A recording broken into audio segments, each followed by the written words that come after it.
The story unfolds in a world reshaped by the rise of awakening. In a bleak, frozen wasteland, powerful individuals assembled with a singular goal: to conquer the Death Den, an S-rank dungeon housing an ancient, god-tier entity. As the first dungeon to appear on planet Azure, it had stood undefeated for decades, its entrance marked by the skeletal remains of countless masters who never returned. But today was different. A warrior named Su Ming had entered the Death Den alone. After a brutal battle, he emerged victorious, having slain the dungeon's monstrous deity. Yet, as he staggered toward the exit, drained and wounded, he wasn't met with applause, but betrayal. Former comrades ambushed him, surrounding him with hostile intent.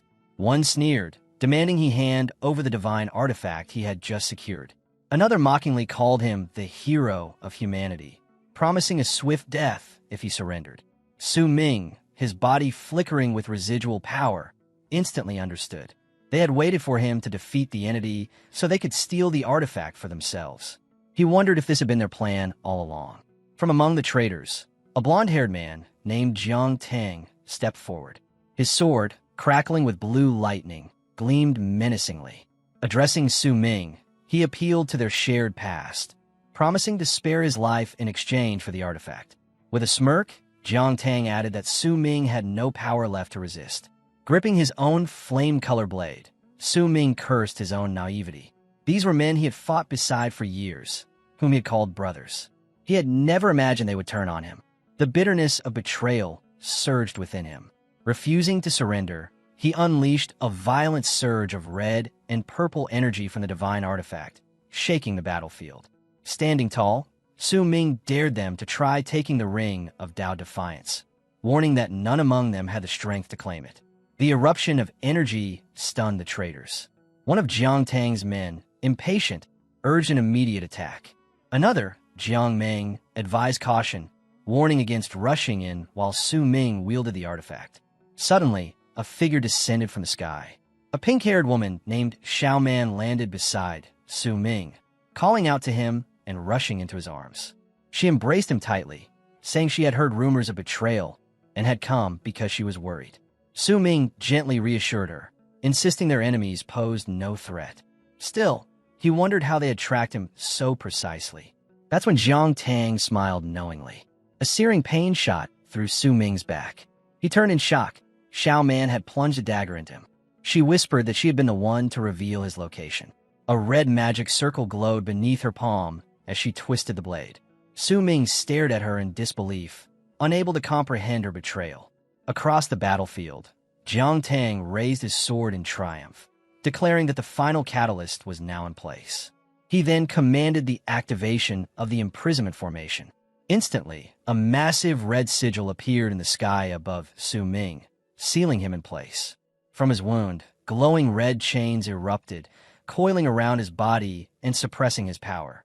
He recognized the curse mark as Run Xiaoman's work and realized she must have been planning this betrayal long before today. Jiang Tang walked up beside her, casually draping an arm around her shoulders. Mocking Su Ming, he explained that the imprisonment formation had been crafted specifically for him and would stop him from channeling even a trace of energy. Xiaoman added coldly that she had belonged to Jiang Tang all along. She told Su Ming that he had only ever been a tool. His rare 9-star talent made him perfect for retrieving the divine artifact on their behalf. Shattered by her confession, Su Ming collapsed to his knees, screaming in fury and despair. With Su Ming bound and helpless, Jiang Tang ordered his men to kill him and seize the artifact. They rushed forward, weapons glowing as they prepared to strike. But before they reached him, the ground exploded upward. A gigantic skeletal hand burst forth, followed by an army of skeletal warriors that intercepted the attackers and formed a barrier around Su Ming. Stunned, Su Ming stared, wondering who had come to rescue him. A woman with light purple hair, hidden beneath a hooded cloak, descended into the battlefield. He recognized her, Ji Yao, the necromancer. Landing between him and the enemy, she raised her staff, determined to stop them.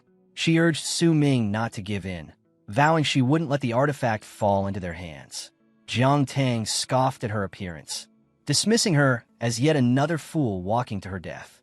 He bragged that with dozens of masters backing him, Not even the great emperor could save Su Ming now. His men clashed violently with Ji Yao's undead summons. Enraged, Jiang Tang charged straight at Ji Yao, declaring that anyone who opposed him would die.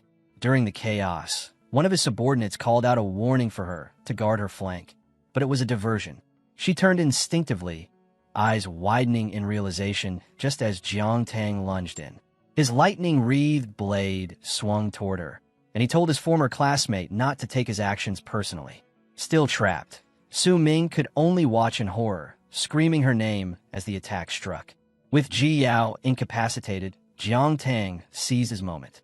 He sneered at Su Ming, saying his concern for someone else was pointless. Now it was his turn to die. He drove his glowing blue sword deep into Su Ming's chest. Leaning close, Jiang Tang whispered a final cruel offer. Hand over the artifact, and he might let him live. But Su Ming had one final act of defiance. Gripping the chains that bound him, blood spilling from his lips, he glared at his betrayers with pure hatred. He called them monsters as a terrifying red and black energy surged violently within him. In a desperate final gambit, Su Ming activated a self-destructive God-tier technique, Annihilation Burst. A catastrophic explosion erupted from his body, forcing Jiang Tang and Ren Xiaoman to retreat in panic. When the shockwave faded, the battlefield fell silent. Su Ming, mortally wounded, reached out and whispered Ji Yao's name. Crawling to her side, he cradled her injured body in his arms, regret flooding his voice as he asked why she had come for him, after all the times he had failed her. Ji Yao, her expression softening into a faint, peaceful smile, raised a trembling hand to his face and whispered that if this was truly their end, then they should face death together. As his life ebbed away, Su Ming summoned a final surge of strength. His sword materialized in his hand, and he drove it into the ground before him, a silent declaration to his enemies. Holding Ji Yao close, Su Ming, the God-Slayer, swore a solemn oath. If he were to be reborn, he vowed, he would hunt down Ren Xiaoman and Jiang Tang and tear them apart with his own hands. From a distance, his betrayers watched in confusion, until a sudden look of horror crossed Jiang Tang's face. Realization struck. Su Ming's plan was clear. He intended to die with the divine artifact, dragging it into the abyss of the Death Den so it could never fall into their hands. With his final vow spoken, Su Ming glared at them one last time. "If you want the divine artifact," he said coldly, "then come and get it." Then, clutching Ji Yao tightly, he leaped from the cliff into the churning chaos below. In his grasp, the ring of Tao Defiance flared with a brilliant, blinding golden light. The world around them dissolved into pure whiteness. His hand fell limp, lifeless. But then, awareness returned. Su Ming blinked and found himself not in the abyss, but staring up at a clear blue sky and a familiar school building. Confused, his dazed thoughts were interrupted by the sound of a voice over a loudspeaker. An announcer was declaring the results of the 127th Awakening Ceremony at Xuanjing First Academy. A student named Wang Chong had awakened, but only as an enchanter, a non-combat, lifestyle class. Su Ming looked down at himself and realized he was once again a young student, surrounded by a crowd of teenagers. Whispers passed through the crowd, some commenting on how poor the Academy's luck was this year. The phrase Awakening Ceremony echoed in his ears, stirring something deep within him. Then came a wave of recognition. He had traveled back in time. Somehow, impossibly, he was 18 again on the very day of his own awakening ceremony. As he stood among the students, Su Ming's memories surged back with startling clarity. He recognized Wang Chong, whom everyone had nicknamed Fatty. In his previous life, Wang had also become an enchanter. That detail confirmed it. This wasn't a dream. To further test his memory, he recalled who was next in line. He remembered that Li Songyang would awaken as a 2-star warrior. Qin Yu's awakening would fail, and Song Li would awaken as a battle mage. One by one, the events unfolded exactly as he remembered. Li Songyang celebrated his successful warrior awakening. Qin Yu wept in disappointment when his failed. Song Li stepped forward and became a battle mage. With each memory proven true, all remaining doubt vanished. A slow, confident smirk curved Su Ming's lips. He had truly been reborn. His expression quickly shifted to intense fury as the painful memory of his betrayal by Jiang Tang and Ren Xiaoman flashed through his mind. He felt that this second chance must be a gift from the heavens, granting him the power to rewrite his past and avenge his regrets. His thoughts were interrupted by a gasp from the crowd. On the stage, a younger version of Jiang Tang was awakening, surrounded by a powerful purple aura. The announcer excitedly declared that Jiang Tang had awakened a rare hidden combat class, Demon Puppet Warrior, with a powerful 8-star innate attribute. The students buzzed with excitement, saying it was expected from the young master of the prestigious Jiang family. Hearing this, Su Ming could only stare at his future enemy with cold, burning hatred. As the announcer celebrated the school's new genius, Su Ming felt a tap on his shoulder. He turned and was shocked to see a young, healthy Ji Yao in a school uniform. She told him she had been looking for him. Seeing his stunned expression, she asked if something was wrong. Overwhelmed, he quickly composed himself and said he just wanted to congratulate her in advance. Ji Yao looked confused and asked what he was congratulating her for.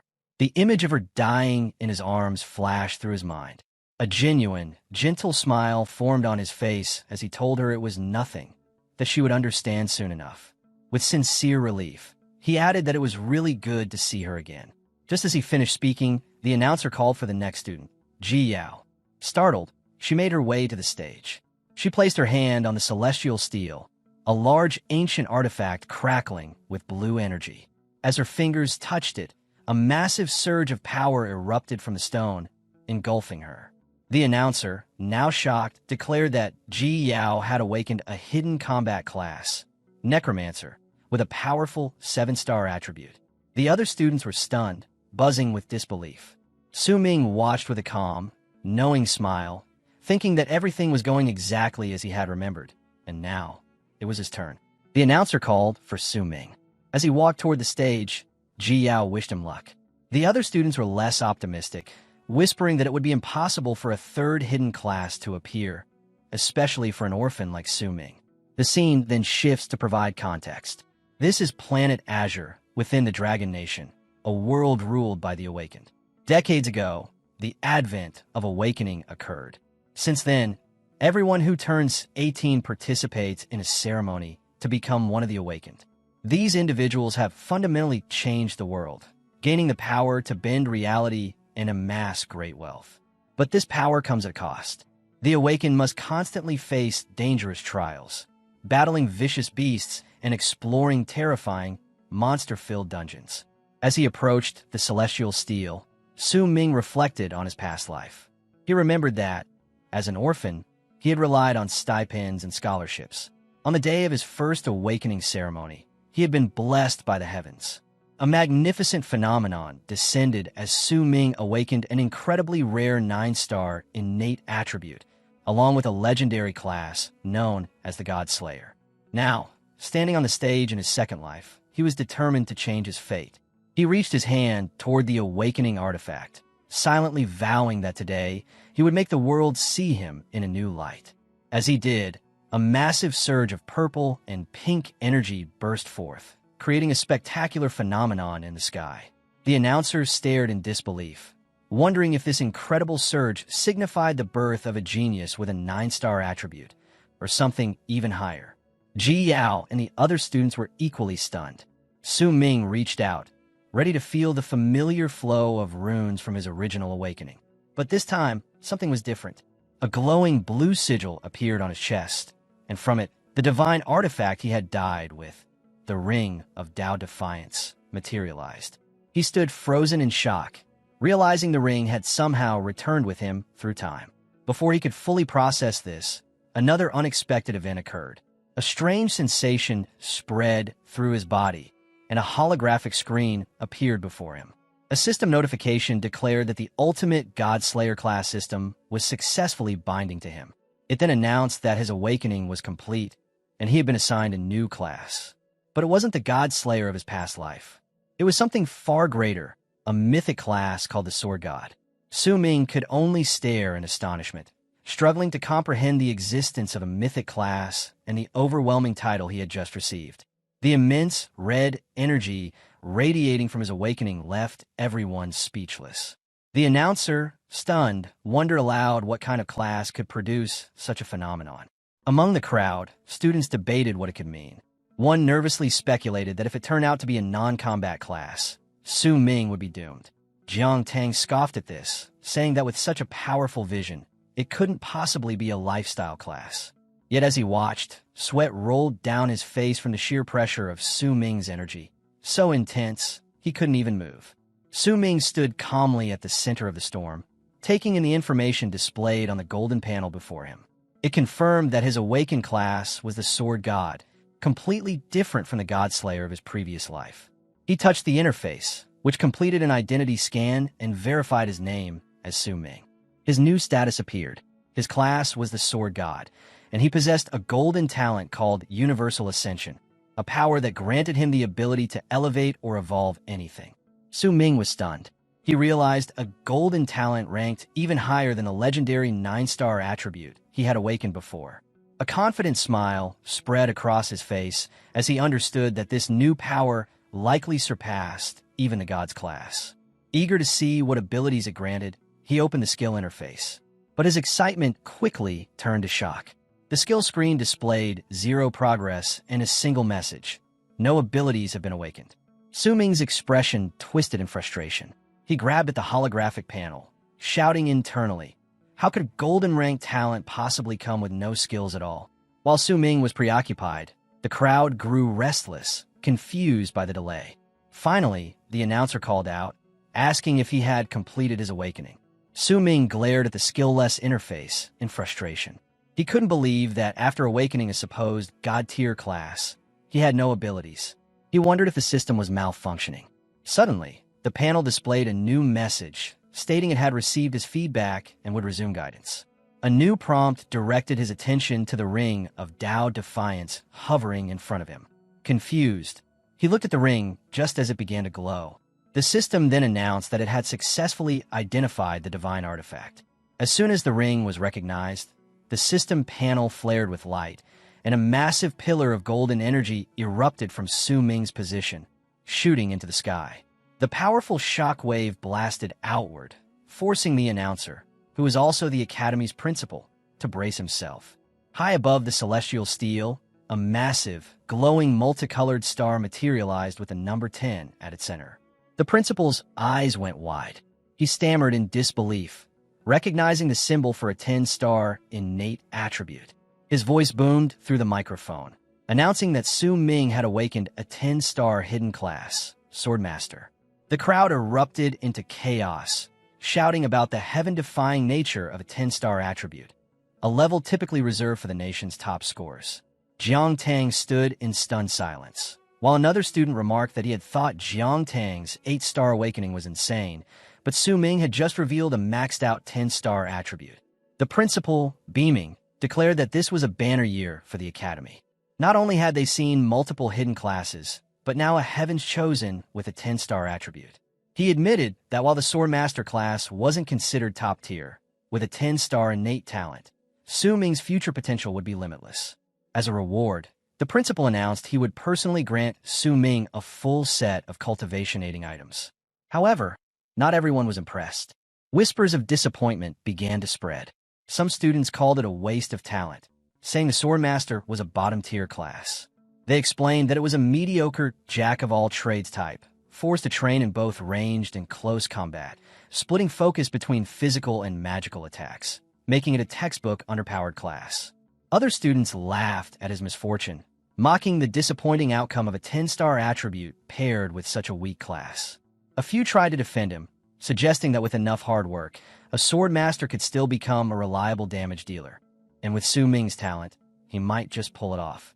But cynics shut them down, arguing the class required twice the effort for half the results, and that he'd be lucky to clear a beginner dungeon. On stage, Su Ming overheard their dismissive words. He turned slightly, his eyes shadowed, thinking about how everyone viewed his Swordmaster class as worthless. As the crowd continued to murmur, Ji Yao ran up to Su Ming. With a bright smile, she congratulated him. Su Ming returned the sentiment. Ji Yao then encouraged him to ignore the other's nonsense, reminding him that awakening a 10-star talent was incredible. She admitted the Swordmaster class might be weak early on, but she was certain that with his talent, it wouldn't be a problem. Su Ming gave her a warm smile and thanked her, reassuring her that he wasn't letting their comments bother him.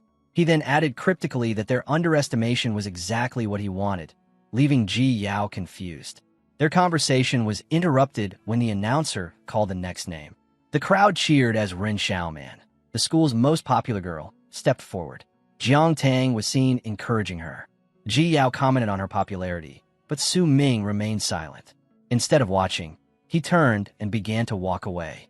Ji Yao called after him, confused, reminding him that the ceremony wasn't over. Su Ming replied coldly, without looking back, that he wasn't interested. As he walked off, painful memories from his past life surged in his mind. He remembered how Ren Xiaoman had used him, only to betray and kill him without hesitation. He recalled the vow he made as he died and steeled his resolve for revenge in this new life. Later, Su Ming walked through the city, noting how the world still seemed unchanged from his memories. However, he knew some things were already different. Aside from his new class, he checked his system and discovered a skill called total concealment, a legendary ability that allowed him to hide or rewrite information about his equipment, class, and other skills. He recognized it as one of 4 skills he had carried over from his previous life. This realization triggered another memory, the glowing ring of Tao Defiance. He looked at his hands in shock, finally accepting that the divine artifact had truly followed him back through time. As he contemplated the ring, the system panel lit up again. It announced that it was integrating the divine artifact. Once complete, a new message appeared stating that Su Ming had inherited a portion of the skills from his old Godslayer class. He stared at the screen in disbelief, questioning how it was possible to retain skills from his past life's class while having awakened as the Sword God. A detailed status screen materialized, showing his name, Su Ming, level 1, with balance-based stats. His class was confirmed as the mythic world-unique Sword God, and his talent as Universal Ascension.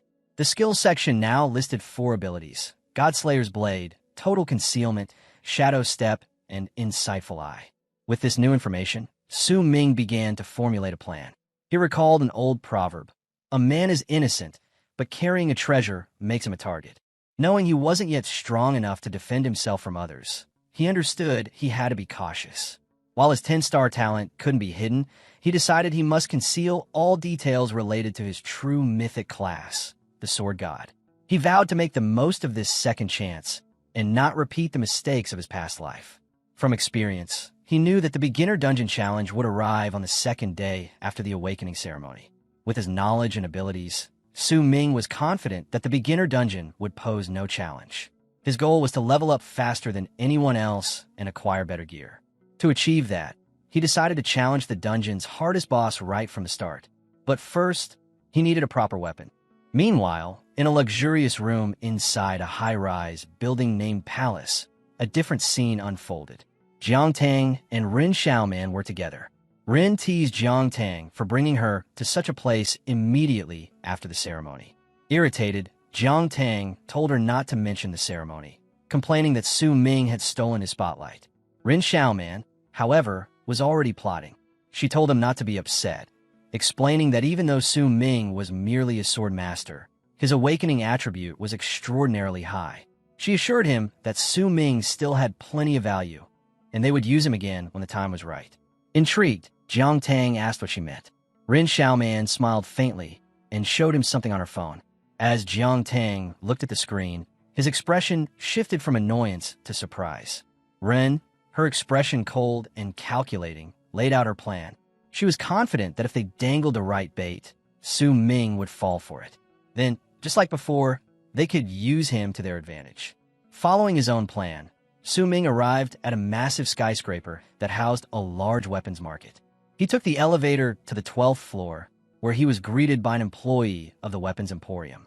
As he walked through the store, he noted that it was packed with newly awakened students preparing for the novice dungeon trial. He overheard some of them complaining about their lack of money, realizing they'd have to grind in dungeons just to afford decent gear.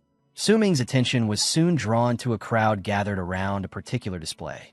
They were admiring a glowing blue sword called the Tyrant's Frostblade, a diamond-ranked weapon supposedly forged by a high-level greatsword class player. The crowd marveled at its rumored ability to freeze a monster's blood, but were intimidated by its steep price of 1 million Advent coins. While others expressed their awe, Su Ming smirked. He remembered from his past life that the weapon was a fake, and the merchant selling it would eventually be arrested. His thoughts were interrupted by a voice.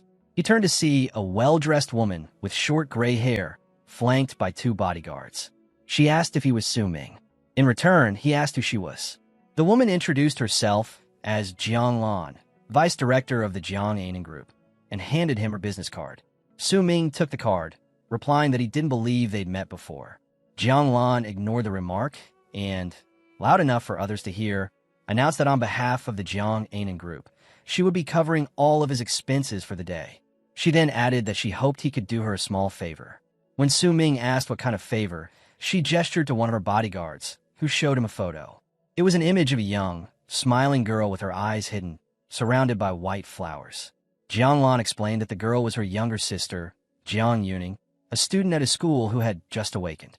She revealed that she had already investigated his awakening and was aware of his 10-star talent.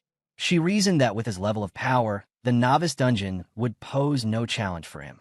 She reminded him that only newly awakened students could enter, then made her request. She wanted him to team up with her sister and protect her so she could safely complete the trial. After a brief pause, Su Ming flatly refused, stating he wasn't interested. As he walked away, Jiang Lan stood in shock. She shouted after him, offering him his choice of any weapon in the store if he agreed. Her offer was met with silence. Furious, she fumed internally. How could a broke student who had simply gotten lucky dare to reject her? Just as Jiang Lan was stewing in anger, Su Ming stopped. With a calm expression, he turned back and said, "Is that so?"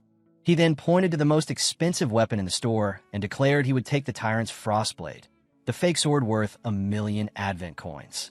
Jiang Lan was enraged, convinced he was deliberately trying to extort her.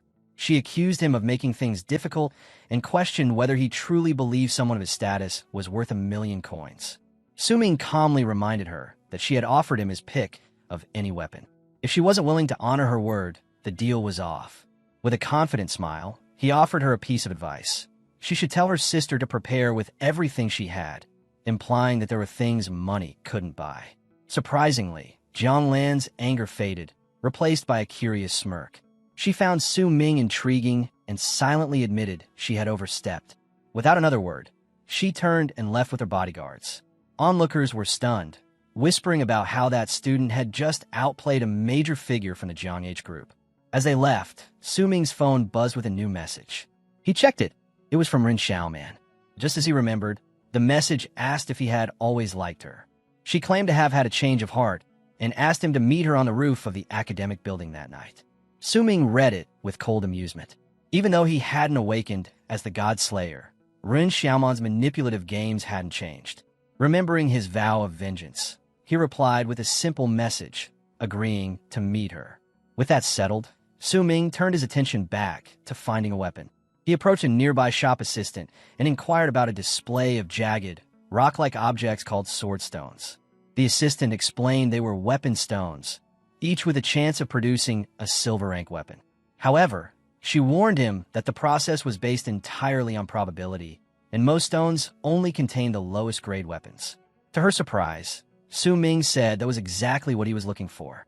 He explained that instead of spending a fortune on a silver weapon that would soon become useless, it was a smarter bet to take a chance on a cheap stone. But as he looked at the display, Su Ming thought to himself that for him, it wasn't a gamble at all. The truth was, he could actually see the data inside the stones. This was thanks to another skill he had brought back from his past life, Eye of Insight. A system panel explained that this legendary skill gave his eyes the ability to perceive the true nature of things. Using this ability, he confidently picked up one of the stones. He knew that a regular silver rank weapon could cost hundreds or even thousands of Advent coins. But by using his skill to find one hidden inside a cheap stone, it was an incredible bargain, especially for a broke student like himself. Su Ming sat with a weapon stone in hand, drawing the attention of a few nearby students. One of them, a blonde-haired boy, recognized him as the kid who had just turned down the powerful Jiang Age group. The boy and his 2 friends approached, sneering. The blonde boy mocked him for holding what he called a garbage weapon stone. laughing at the idea that Su Ming would reject a free offer from a major corporation just to gamble on a worthless rock. They called him an idiot. Su Ming, however, remained unfazed. He recognized the blonde bully, Yang Ding, a spoiled rich kid he remembered from his past life, who used to amuse himself by picking on underclassmen. Finding the situation mildly irritating, Su Ming decided to have some fun. He calmly turned to Yang Ding and proposed a bet. 5,000 advent coins that he could pull a silver rank weapon from the stone he was holding. After a brief pause, Yang Ding and his friends burst into laughter, thinking Su Ming was a complete fool. Yang Ding mocked him, saying there was a 99.99% chance the stone was junk and that he had never met anyone so eager to throw their money away. Su Ming simply replied that they would soon see who was really wasting their money. Yang Ding eagerly accepted the bet, and a crowd began to gather. Su Ming declared he would open the stone right then and there, warning Yang Ding not to back out.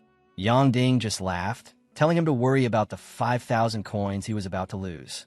With all eyes on him, Su Ming activated Eye of Insight. His vision shifted, revealing a glowing red sword hidden within the stone. With a confident shout, he struck the rock. A brilliant red light burst from the shattered stone, and a powerful sword flew out. Yang Ding, his friends, and the entire crowd stared in utter disbelief as Su Ming calmly caught the weapon by its hilt. A system notification appeared, identifying the weapon as a black iron crimson sword, a low-grade silver weapon with a special trait called Crimson Drinker, which allowed it to absorb the blood of monsters to heal its wielder. Standing in the stunned silence, Su Ming examined the blade, admiring it as a solid weapon. With a cold, determined look, he thought that this sword would be perfect for his meeting with Ren Xiaoman that night. Yang Ding and his friends remained frozen in shock, unable to believe what they had just witnessed. Su Ming had actually pulled a silver rank weapon from a stone. Still holding the sword, Su Ming casually remarked that it wasn't bad, especially its lifesteal ability. He noted it would save him the trouble of needing a healer for the upcoming dungeon trial. A system panel confirmed the weapon was a silver rank black steel sword with plus 10% lifesteal. As Yang Ding stared in panic, Su Ming pointed the blade at him, reminding the bully that a bet was a bet, and the 5,000 advent coins were now his. Defeated, Yang Ding transferred the money. Storming off, he shouted that he wouldn't forget this humiliation. Su Ming simply advised him not to make such careless bets in the future. The shop assistant watched in amazement, realizing it had been years since anyone had actually pulled a real weapon from one of their stones. With his winnings, Su Ming returned to the counter to buy a scabbard, asking if 5,000 coins would be enough. The flustered assistant confirmed it was. He purchased a golden, ornate silver rank scabbard that reduced weapon durability loss by 50%. Su Ming was satisfied, knowing it would greatly reduce wear and tear on the sword. As he held his newly sheathed blade, a system notification appeared, asking if he wanted to activate a hidden function called Weapon Manifestation. He declined, thinking the time wasn't right. With a smirk, he reminded himself he still needed to raise the weapon's rank. Later, while walking through a park, Su Ming reflected on his situation. He acknowledged that after awakening as the Sword God, he still lacked a single usable class skill. However, his class came with an incredibly powerful primal talent, Universal Ascension. This unique ability allowed him to upgrade the quality of any item once, making his mythic class truly deserving of its rank. Holding his sword, he activated the talent. A system notification appeared, Universal Ascension activated. The enhancement was successful, and the Crimson Drinker effect was upgraded. The sword glowed with a powerful red aura. A final notification revealed the weapon's new status, a Crimson Black Steel Sword, upgraded to high silver rank. Its Crimson Drinker ability had been enhanced to drain a target's blood on contact, and it had gained a new skill, Bloodthirst, granting a temporary +5 boost to all stats for 30 seconds after killing a monster. Su Ming was pleased with the upgrade. With preparations complete, he finally activated the hidden weapon manifestation, fully confident that the beginner dungeon the following day would be no challenge. Later that night, Su Ming arrived at the rooftop of the academic building. He stood silhouetted against the futuristic cityscape, his new sword in hand. Ren Xiaoman was already there. She turned to him with a seductive smile, greeting him and playfully chiding him for being late. Her smile vanished instantly. Without a word, Su Ming swung his sword at her. She screamed and barely avoided the strike as the blade smashed into the concrete ledge where she had been standing. Staring at him in disbelief, she demanded to know what he was doing. With a cold, unwavering gaze, Su Ming told her he had come for revenge. A painful memory from his past life flashed before him. The moment of his death, holding the dying Jiao, while Ren Xiaoman watched without an ounce of remorse. Ren Xiaoman stood frozen, bewildered and furious. She demanded to know what he was talking about, reminding him that she had just accepted his confession. Holding up her phone, she showed a message history where he had told her he liked her and asked her out. She yelled in frustration, pointing out that he was the one who wanted to date her. She couldn't understand why he was now trying to hurt her. Su Ming stood silently, his expression hard and unreadable. Then, with a cold, knowing smirk, he told her that while she was right about the confession, that had happened in a past life. His mind drifted back, replaying their former relationship. He remembered how she had been the most popular girl in school, while he was just a lonely orphan. He recalled the day after the first awakening ceremony, dejected and isolated, when she approached him with a kind smile and asked if he was all right. From that moment on, he had felt that someone cared. That illusion led to his text message confession, their romantic dates, and eventually, their intimacy. But that happy past shattered the day he saw a photograph of her and Jiang Tang together, a symbol of her ultimate betrayal. Back in the present, Su Ming's expression twisted with fury. He shouted that it had all been a lie.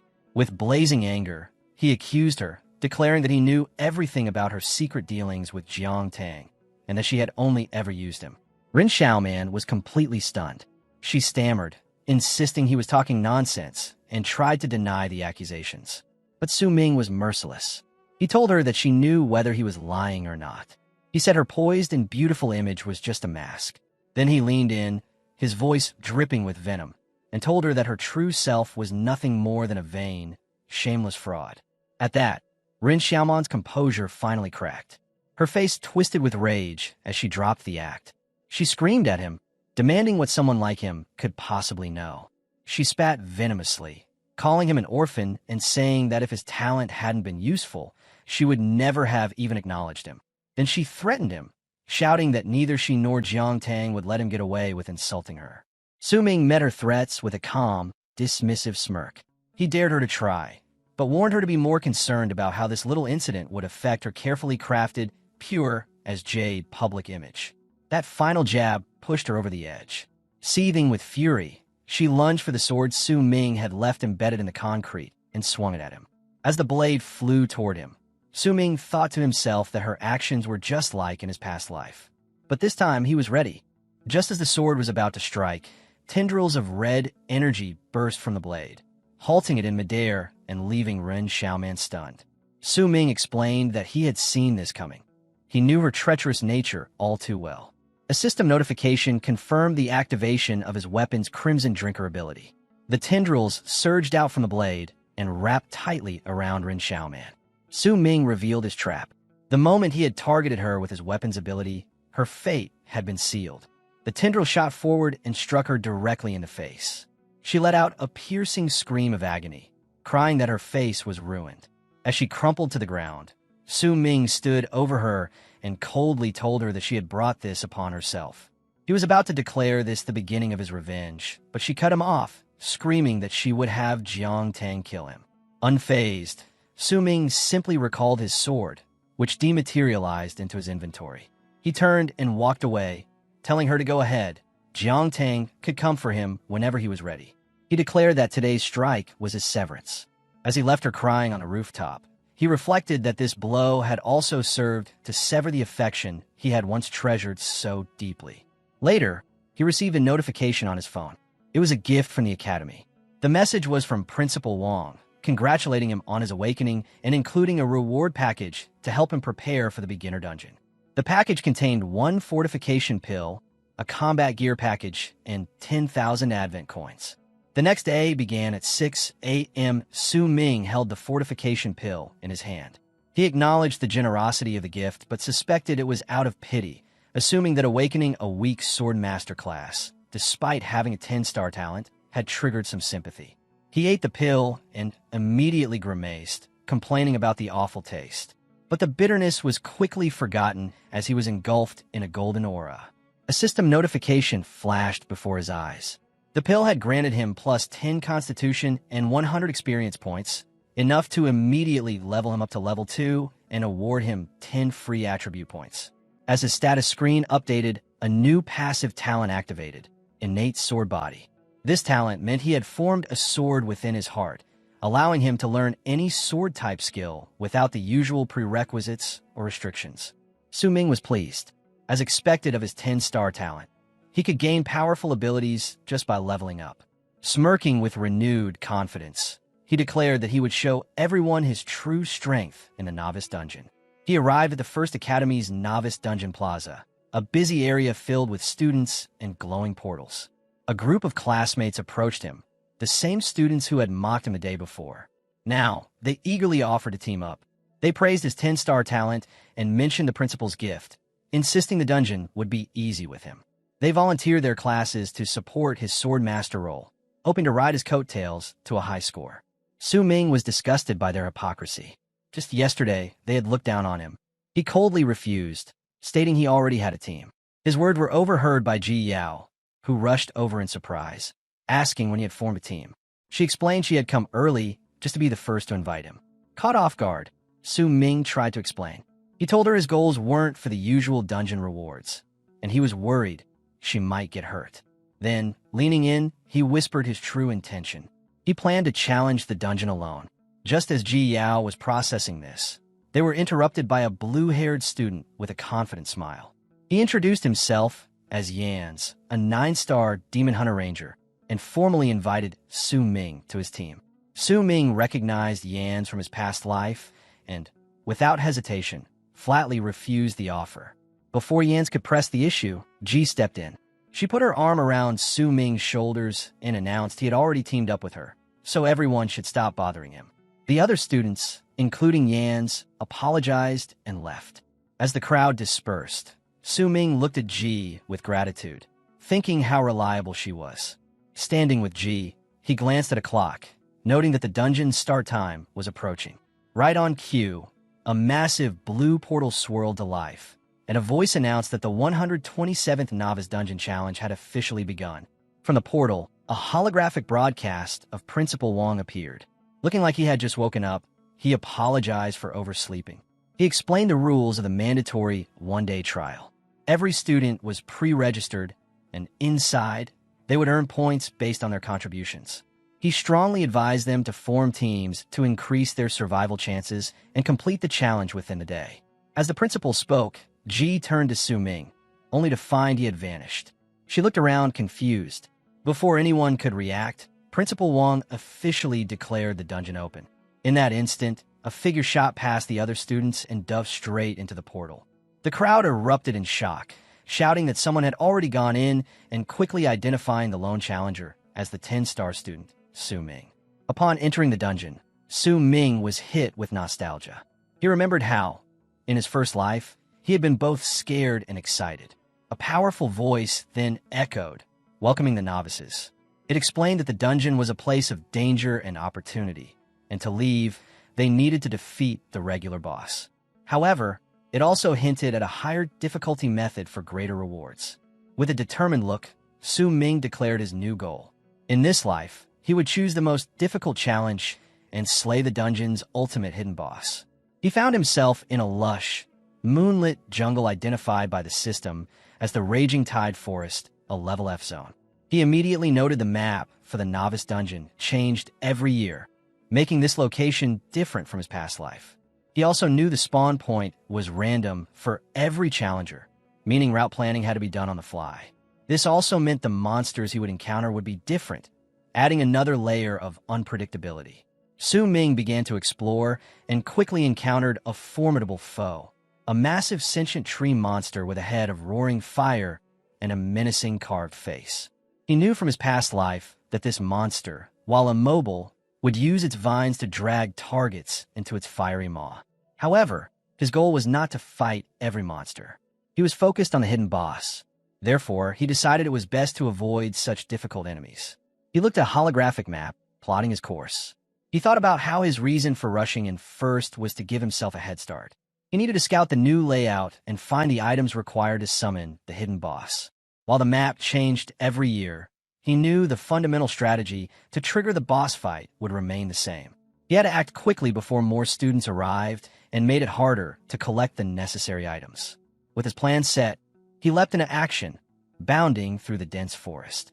Sometime later, at 7:30 a.m., another group of students entered the dungeon. A girl with light blue hair and her two male teammates looked around the quiet clearing. They noted there were no other challengers nearby and assumed the area was safe. Their sense of security shattered when the girl heard a noise in the trees and alerted her team. They looked up just in time to see another student crash through the foliage. The boy, wielding a hammer, landed near them, screaming for help. The newly arrived team could only stare in shock as the source of the chase was revealed: two giant, monstrous rats with glowing red eyes. Recognizing the bloodthirsty rats, the students' courage failed, and in a panic, they split up and ran for their lives. Back in the plaza, the trial's danger became apparent. At 7:31 a.m., a real-time report flashed above the portal, announcing that 3 challengers had been devoured by the bloodthirsty rats. The most powerful fallen student was 6-star Lee DeBeo. Ji Yao, still trying to form a team, was shocked.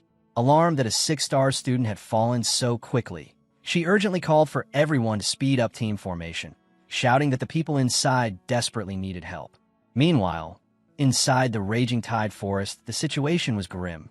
The blue-haired girl who had been chased was now running for her life, alone and injured. In the panic, she had been separated from her teammates and had lost all sense of direction. As she tried to get her bearings, she sensed a new presence. Looking up, she saw the silhouette of a massive, ape-like monster perched in the trees. The creature dropped to the ground, its glowing red eyes glaring down at her with malice. Paralyzed with fear, the girl could only watch as the giant beast leapt toward her. In her final moment, she squeezed her eyes shut and screamed for someone to save her. Suddenly, a flash of red light shot past her. In a stunning burst of speed, Su Ming appeared. His crimson-black steel sword became a blur as he struck the ape monster. The novice dungeon trial was more lethal than the students had expected. Panic gripped the newly awakened as they found themselves scattered and overwhelmed. One terrified student lamented his luck after encountering an elite level 5 bloodthirsty brown bear right at the start. His lament turned into a scream as he was brutally impaled by the beast. The chaos wasn't confined to one area. Throughout the forest, other students fled from creatures like the level 2 swamp hunter and level 3 tracking hound, with many meeting the same fatal end. Calls for help flooded the communication channels, filled with desperate reports that the teleport points were completely surrounded by monster hordes, requesting urgent backup that wasn't coming. In the midst of the carnage, Ji Yao found herself completely alone, surrounded by the lifeless bodies of her teammates. Grief-stricken and terrified, she collapsed into the tall grass, trembling as she remembered her teammates telling her to hide. Barely half an hour had passed since the trial began, and the difficulty was so high she doubted whether any new student could possibly survive. Elsewhere in the forest, the light blue-haired girl stood in shock, cornered by the giant ape monster. Just as the beast lunged at her, a flurry of swift sword strikes tore through the air. Su Ming appeared in a blur, leaping over the terrified girl and landing gracefully between her and the monster. The girl stared at him in awe, thinking he was incredibly strong and had killed the beast in a single blow. Gratefully, she began to thank him, recognizing him and asking if he was the famous 10-star student, Su Ming. With a calm smile, Su Ming replied that he was just passing by. He then warned her grimly that he wouldn't be able to save her a second time, revealing that the monster was not dead yet. Shocked, the girl turned and saw the menacing shadow of the creature still looming behind her. Panicked, she declared she would get reinforcements and shouted for Su Ming to hang on as she ran for her life. Now alone with the beast, Su Ming calmly activated his Eye of Insight.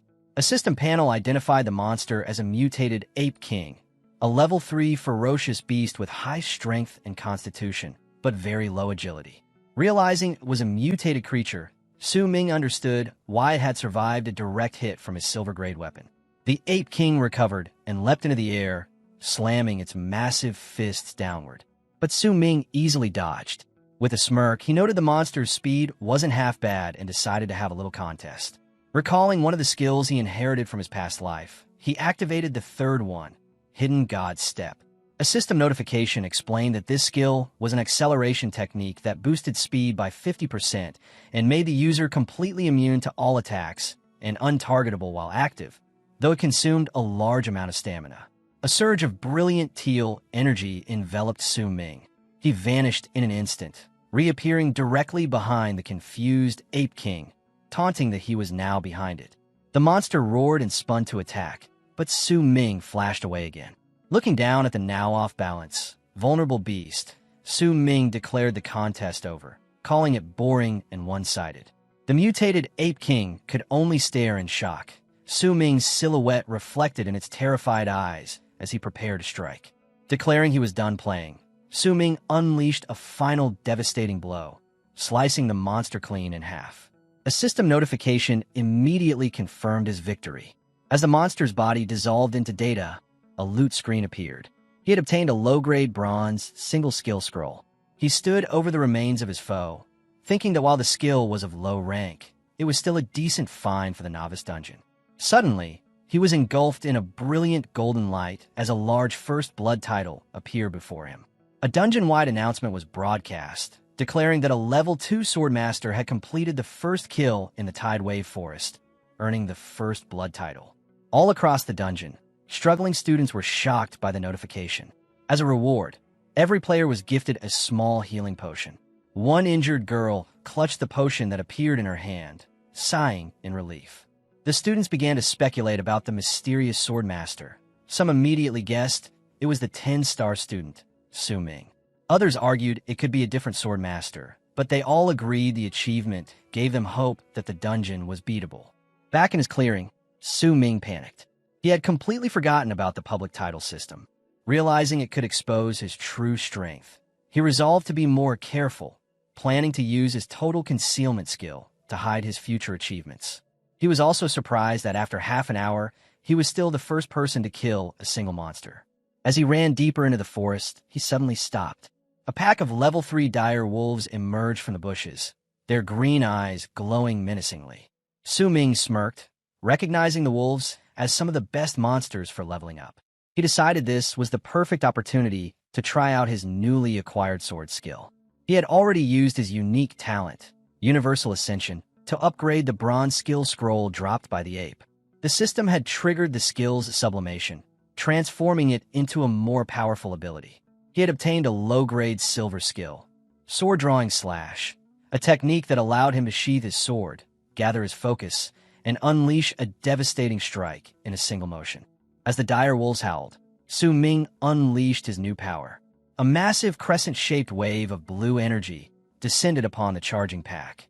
The massive surge of energy ripped through the dire wolves with overwhelming force. In a savage, blood-soaked instant, Su Ming's sword-drawing strike severed heads and carved clean through the entire pack, flooding him with a stream of experience points for every kill. By 9:30 a.m., he stood alone in the quieted clearing, the ground covered in the torn remains of the beast he had just annihilated. Wearing a satisfied grin, he watched as a system notification confirmed his rise to Level 9 and granted him the title legend of the Hungry Wolf. He noted that relying on the long-range IDO-style slash was easily the most effective method for clearing out these low-level monsters. To reaffirm the technique, he repeated the motion, sheathing his blade, steadying his intent, gathering energy, locking onto his next target, and with a firm expression, unleashing another destructive arc. A second colossal wave of power roared forward, ready to erase another cluster of wolves. But this time, the attack collided with unexpected force. To Su Ming's astonishment, his mighty slash was suddenly knocked aside amid an explosive burst of smoke and fire. From within the dispersing haze, a massive new figure stepped out. It was a towering, bipedal wolf creature with burning scarlet eyes, labeled by the system as the Level 10 Wolf King leader, glowering down at him with murderous hostility. While Su Ming was leveling at an astonishing pace, the other students were only just beginning to find their footing. At 8:30 a.m., a full hour after the dungeon had opened, teams finally began forming and moving through the portal, determined to launch a counteroffensive. Shouts of resistance echoed as the newly assembled parties, strengthened by the main force of students, pushed back against the monster swarms. One such group found themselves locked in a desperate struggle. A blue-haired student lunged forward, cleaving through a hulking mutated mouse-like creature to rescue his fallen teammate. He and his companions stared in breathless shock and relief as a shower of experience points rained down from the kill. A system message confirmed they had defeated a mutated field mouse. Their team erupted in cheers, hearts swelling with renewed confidence. With the main force arriving and healing potions supporting them, victory suddenly felt possible. One student even burst into tears as he finally achieved a level up. But their celebration ended abruptly when a surprising dungeon-wide announcement rang out. A system broadcast proclaimed that another First Blood title had been earned, this one for slaying a leader-rank monster. The details sent waves of disbelief rippling through every student in the dungeon. The player responsible for the extraordinary feat was listed as a level 9 fisherman. The reward, the title leader of leaders. Murmurs spread instantly. How could someone with a non-combat lifestyle class like fisherman possess such overwhelming strength? And how had they already reached level 9? The story then shifts back 10 minutes, revealing the truth behind the mysterious fisherman. It was Su Ming, who had activated his total concealment skill to mask his real class before taking on the Wolf King leader. What followed had been a fierce and demanding battle. Su Ming's devastating slash crashed toward the Wolf King, but the creature's agility was astonishing. With a swift sidestep, it narrowly avoided the brunt of the attack. Yet the blow still struck deep, carving a bloody wound across its body and shaving off a chunk of its health bar. Refusing to slow down, Su Ming shot upward with blistering speed. Hovering in midair for a split second, he mocked the monster, proclaiming that its opponent was no ordinary student but a reincarnator, before bringing his blade down in a decisive finishing strike. A system prompt instantly confirmed the kill. He had defeated the silver-backed Wolf King, earning 500 experience points, enough to push him straight to level 10. His skill proficiencies rose accordingly, and he secured valuable drops, an iron-slicing claw bone and the Wolf King's heart. This achievement immediately triggered the dungeon-wide announcement for the Leader of Leaders title. Meanwhile, deeper within the forest, Yang Ding and his two companions were locked in a vicious struggle of their own, battling through a menacing pack of wolves. Exhaustion weighed on them, their bodies covered in cuts and dirt, but they finally cut down the last creature. One of Yang Ding's teammates exhaled in relief, grateful that the attack boost scroll, the global reward for the newly claimed title, had arrived just in time to save their lives. He remarked on the strange level 9 fisherman who had managed to earn such a title. Upon hearing this, Yang Ding exploded with irritation. He could not fathom how someone with a non-combat life profession could level so quickly, feeling as though the very idea insulted true combat players like himself. He then ranted bitterly about his flimsy machete, blaming Su Ming for tricking him into buying worthless gear. If he hadn't been duped, he lamented, he could have purchased a proper silver-grade weapon. One teammate attempted to soothe him, suggesting Su Ming's luck was just exceptionally good, but Yang Ding's fury only intensified. His irritation quickly turned on his own allies as he berated them for being useless, shouting that he had absorbed nearly all the damage alone. He complained that after slaughtering so many wolves, the shared experience had barely pushed him to level 2, making him feel utterly cheated. His anger then circled back to Su Ming, and he fumed with hatred, swearing that if he encountered Su Ming in the dungeon, he would crush him. Though his friends tried to calm him, Yang Ding merely scoffed with contempt. Meanwhile, Su Ming, now level 10, was crouched quietly in the bushes, studying a newly opened system window. It congratulated him on reaching level 10 and initiating his first primary profession advancement quest. The task would be randomly generated to match his present circumstances. Su Ming recognized immediately what a massive opportunity this was. In his past life, he had only reached level 10 after exiting the novice dungeon, which resulted in a class change mission linked to a far stronger dungeon he couldn't clear. He had been forced to grind up to level 15 before attempting it, greatly diminishing the quest's overall rewards. This time, however, everything was different. By achieving level 10 inside the novice dungeon, his advancement mission would align with his current environment. As he expected, a notification promptly revealed his quest: defeat the Guardian of Red Rock Cave, an elite monster residing in the raging tide forest. A faint smile crossed his face. This would be significantly simpler. With confidence, Summing declared that his first-class advancement mission was essentially already taken care of. He then invested all newly earned attribute points into his agility stat. The moment he did, another system alert appeared with an unexpected bonus. It congratulated him for surpassing 100 agility and awarded him a low-grade platinum passive tied to his sword god profession, Sword Martial Master. This powerful skill allowed him to wield any sword-type weapon while completely ignoring level and stat requirements. The scene shifts to a conference room inside Xuanjing First Academy. An assistant was presenting Principal Wang with a holographic leaderboard displaying the highest-ranking students from the nearby cities. The principal's expression darkened when he noticed that Summing, the 10-star student he had placed his hopes on, was nowhere to be found.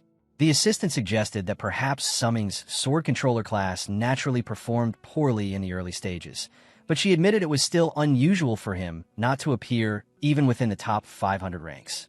Their conversation abruptly stopped when the door swung open and a woman barged inside. She introduced herself as E.N.R. Randling, the vice mayor of Xuanjing City. Clearly furious, she confronted the principal, saying he had assured her that a 10-star prodigy would shine on the rankings. Yet the data showed he wasn't listed at all.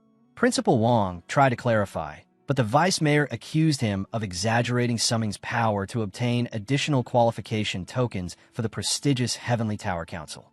She emphasized that, according to the current standings, only Yinzi and Jiang Tang from his academy displayed actual promise.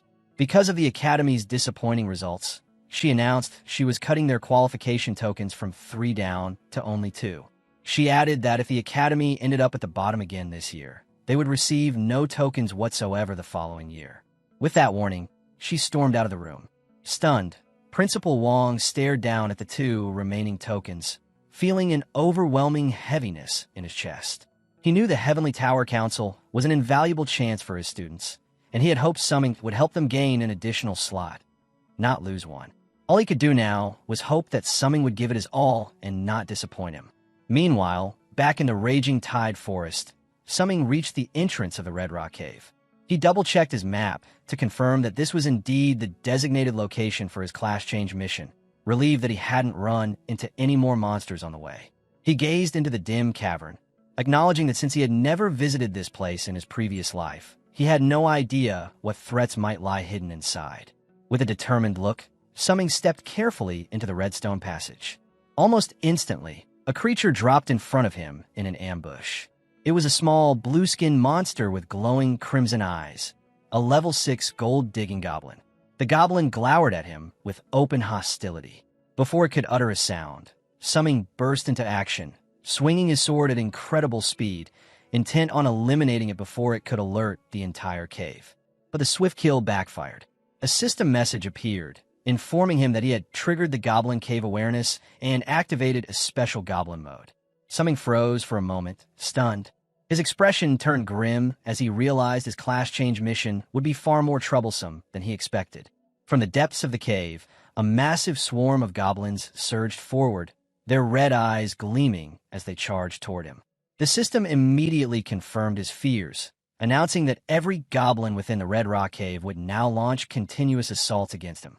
Another panel appeared, explaining that Goblin Mode represented a behavioral state associated with traits such as laziness, slovenliness, or greed. Forced into a desperate struggle, Summing began cutting his way through the overwhelming swarm. He understood that although the individual goblins weren't high-level enemies, their sheer numbers made them dangerously overwhelming. As he pushed deeper into the cave, a worrying thought tugged at him. He wasn't sure his weapon's durability would last through such an extended battle. While he fought his way through the horde, Summing suddenly sensed a far larger threat emerging from the shadows. A massive elite goblin stepped forward, raising an enormous weapon that glowed ominously. The giant creature leaped high and smashed its weapon downward with tremendous force, forcing Summing to dodge at the last instant. But the strike was only part of a well-planned trap. As Summing was suspended in midair, goblin archers hidden in the darkness took aim. A volley of arrows shot toward him, several striking his body and drawing blood. Landing heavily, He quickly realized the goblins were far more intelligent than expected, deliberately targeting him at his most vulnerable moment. The onslaught didn't stop. The instant he regained his footing, two dagger-wielding goblins dropped down from above. He managed to block their attacks, but the relentless pressure was wearing him down. His mana was draining far too fast, and he knew he couldn't keep relying on his powerful divine shadow step skill for much longer. Surrounded by countless goblins and their monstrous elite leader, Summing fully understood just how difficult this situation had become. For someone lacking strong early-game abilities, charging straight through enemies like these would be nearly impossible. A confident grin spread across his face as he accepted that if brute force wasn't the answer yet, he needed to take a different approach. Putting his new strategy into motion, he suddenly leaped away, using the cavern walls to launch himself out of the swarm's reach. He announced he would dodge first as a sign of respect. The goblins were left baffled by his abrupt withdrawal. Now concealed behind a massive rock formation, Summing observed the searching goblins with a sly smile, fully prepared to unleash the trap he had in mind. From his hiding place, Summing sprang his trap, reappearing on a high ledge above the goblins. Announcing he had a gift for them, he unleashed a massive energy slash from his sword. The blazing wave tore through the horde, cutting down the smaller goblins instantly. With a confident smirk, Summing knew his strategy had worked. From the high ground, he could fully exploit the long-range power of his sword draw technique to wipe out his foes. He continued his assault, releasing another sweeping slash that obliterated the remaining lesser goblins. Landing gracefully amid the carnage, he surveyed the now silent battlefield. Only the elite goblin leader remained, staring in shock as its troop vanished in an instant. Calmly approaching the wounded creature, its health bar nearly depleted, Summing told it was the last one left. Unbeknownst to him, the fight hadn't gone unnoticed. Outside the cave, one of Yang Ding's companions hid in the tall grass, reporting that he had heard intense fighting inside. Yang Ding scoffed at the idea, insisting no one would be reckless enough to challenge a level 7+ zone this early. But before he could finish dismissing the claim, his expression shifted. He too heard footsteps approaching the cave entrance. He and his friend watched as a figure emerged from the darkness, wondering who could be clearing monsters in such a dangerous area. When the figure stepped fully into the light, Yang Ding's face froze. It was Summing, battered but undeniably victorious. Spotting the group in the bushes, Summing mused that enemies truly did cross paths often, though he was merely reflecting on his near-death class advancement quest. He had reached level 11. His thoughts were interrupted by a sudden movement behind him. Yang Ding, consumed by resentment, had attempted a surprise attack. With effortless grace, Summing sidestepped the clumsy strike without even looking back.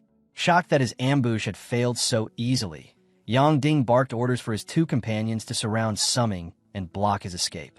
Backed by his allies, he confronted Summing, claiming he had suffered greatly because of him and that fate had cursed him by bringing them together in this dungeon.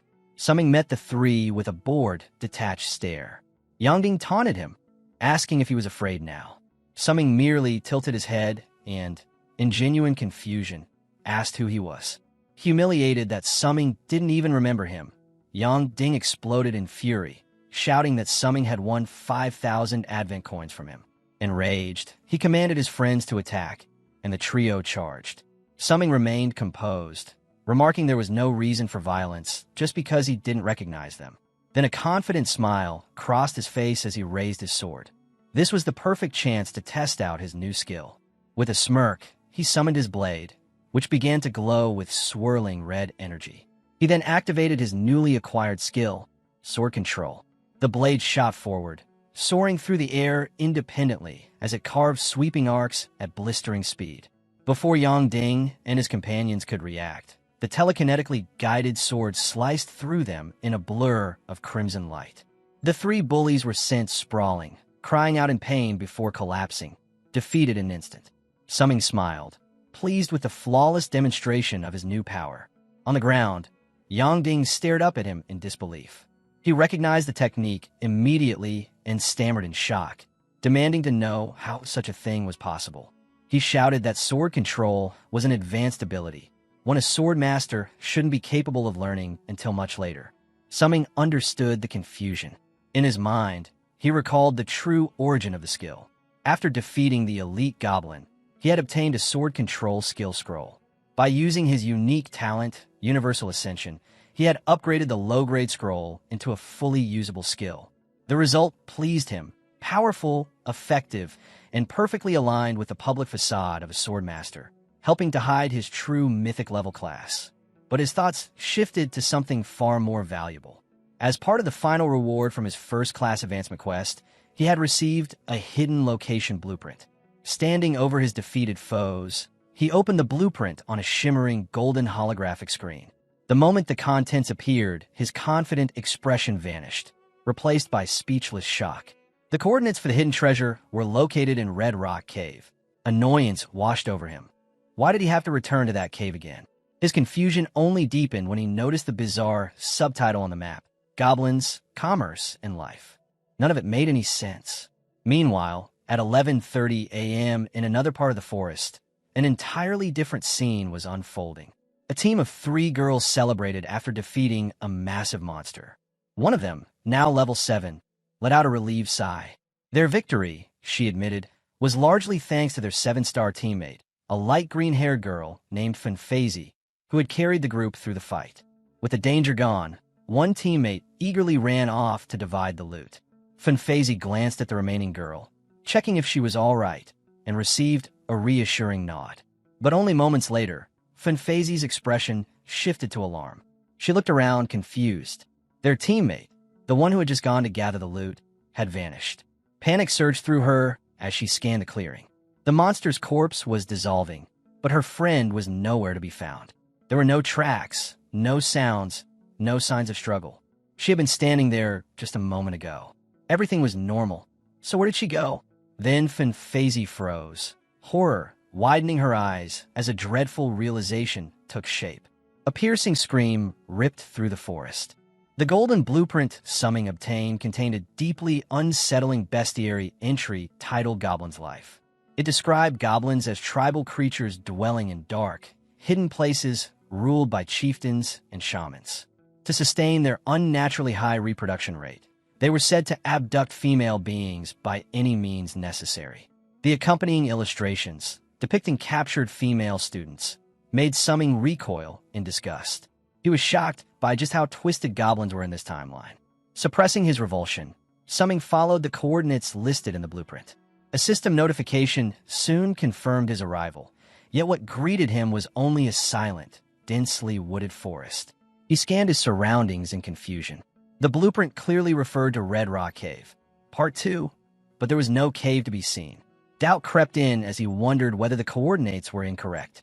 As he stood there pondering, a thick mist slowly spread through the forest, clouding his vision. Instinctively sensing danger, Summing activated his insightful eye skill. His sight sharpened, cutting through the illusion and revealing a massive rat-like monster that had been concealed moments earlier. Startled at being exposed, the creature froze. At once, Summing understood the trick. A confident smirk crossed his face as the realization dawned on him. The name Red Rock Cave, Part 2, was meant to mislead challengers into searching for a visible cave. In truth, the entrance was an illusion guarded by the monster. With the deception uncovered, Summing identified the true opening hidden underground and leapt down without hesitation. As he descended, he noticed firelight below and quickly understood that the goblins had been using smoke to further conceal the entrance. He landed safely within a vast cavern, his expression turning serious. Spotting a lone goblin scout nearby, he chose not to attack. He remembered that killing even a single goblin would trigger goblin mode and alert the entire nest. His goal was treasure, not unnecessary conflict. Venturing deeper, he soon discovered the lifeless body of Funfazi. It was clear she had fallen victim to the smoke trap. Summing grimaced, his disgust reaffirmed. These creatures were every bit as vile as the bestiary claimed. Moments later, desperate screams echoed from ahead. He saw another female student with short purple hair cornered by several goblins. She was still alive. A cold, pragmatic thought crossed his mind. Using her as bait might make his search easier. He briefly considered abandoning her, reasoning that weakness invited death. Just as he resolved to walk away, the girl cried out in desperation, begging for rescue and offering a generous reward. She then shouted that her older sister was the vice director of the Jangan group. Summing's eyes widened in shock as he realized who she was. At that very moment, the goblins lunged. Summing acted instantly. He hurled his sword, which carved through the air in crimson arcs before slamming into the ground and blasting the goblins backward. He vaulted over the stunned monsters and landed beside Zhang Yun King. With a confident smirk, he activated his sword control ability, recalling the weapon as it glowed with intense red energy. Drawing his blade, he unleashed a powerful slash that erupted into a blinding, non-lethal explosion of light. His strategy was deliberate. Goblins possessed a severe weakness to intense light. Taking advantage of their disorientation, Summing grabbed the stunned Zhang Yun King and pulled her to her feet, urging her to run. Because he had avoided killing them, the goblins fled in fear without triggering goblin mode. They didn't stop until they reached a safe distance. Summing glanced back, confirming his theory. The goblins had not pursued them. Exhausted but unharmed, Zhang Yun King blushed as she thanked him and introduced herself. Summing immediately recalled the photo his sister had shown him. This was indeed Zhang Lan's younger sister. Still, he showed no interest. He dismissed her gratitude coldly, claiming he had merely been passing through, and turned to leave. Zhang Yun King hurried after him, offering a reward and again mentioning her influential sister. Summing cut her off without hesitation, telling her to focus on surviving the dungeon before discussing rewards. When she begged him not to abandon her, he bluntly replied that he had already saved her once and that her lack of strength would only slow him down. Yet as he consulted his treasure map, he noticed she continued to follow him. Ignoring her, he pointed to a glowing mark on the map and announced that the treasure was buried there. While Zhang Yun King stood watch, nervously asking whether the goblins might return, Summing began digging. After a short while, he stopped and declared success. From the ground, he unearthed a large silver-grade chest, the highest possible rank within a novice dungeon. However, he had no intention of settling for silver. Activating his universal ascension talent, the chest erupted in radiant golden light, leaving Zhang Yun King speechless. When the glow faded, Summing lifted the transformed chest and explained that it had been upgraded to a low-grade gold-quality loot chest. Such chests were rare and unpredictable, often yielding powerful equipment, skills, or artifacts. With a confident smile, he opened it, curious about what fate had granted him. A brilliant light burst forth as two items emerged: an intricately crafted golden shoulder guard and a glowing golden scroll. A system notification announces his rewards: a piece of a shadow stream set and a soul healer skill scroll. Summing examines the items obtained from the golden chest. His initial excitement quickly fades into disappointment. While the armor piece is a decent gain, he complains that the platinum-grade soul healer skill scroll is completely useless since it does not match his profession at all. Noticing his frustration, Zhang Yunxing nervously suggests that the scroll might have appeared because she was nearby. Summing looks at her in confusion, and she blushes before revealing that her awakened profession is a 7-star soul healer. This revelation leaves Summing utterly speechless. Immediately afterward, a system notification announces that Zhang Yunxing has joined his team and that he is now the team leader. Meanwhile, elsewhere in the dungeon, a far darker scene unfolds. A student is brutally murdered by another player. A system panel reveals the killer's objective: a primary class change task requiring him to kill 50 other players, with his current count already at 33. After killing his victim, the murderer, a student from Wu Jun Academy, smiles sadistically and calls out for his next target. That target is Ji Yao. The killer declares that the weak have only one fate: death, and announces that it is her turn. Covered in blood and consumed by rage, Ji Yao refuses to become prey. She summons a skeletal warrior to defend herself and fight back. Chaos spreads throughout the dungeon. At 12:30 p.m., a massive explosion erupts from the ground, forcing a terrified Ji Yao to flee. After narrowly escaping, she is seen desperately climbing a steep cliff.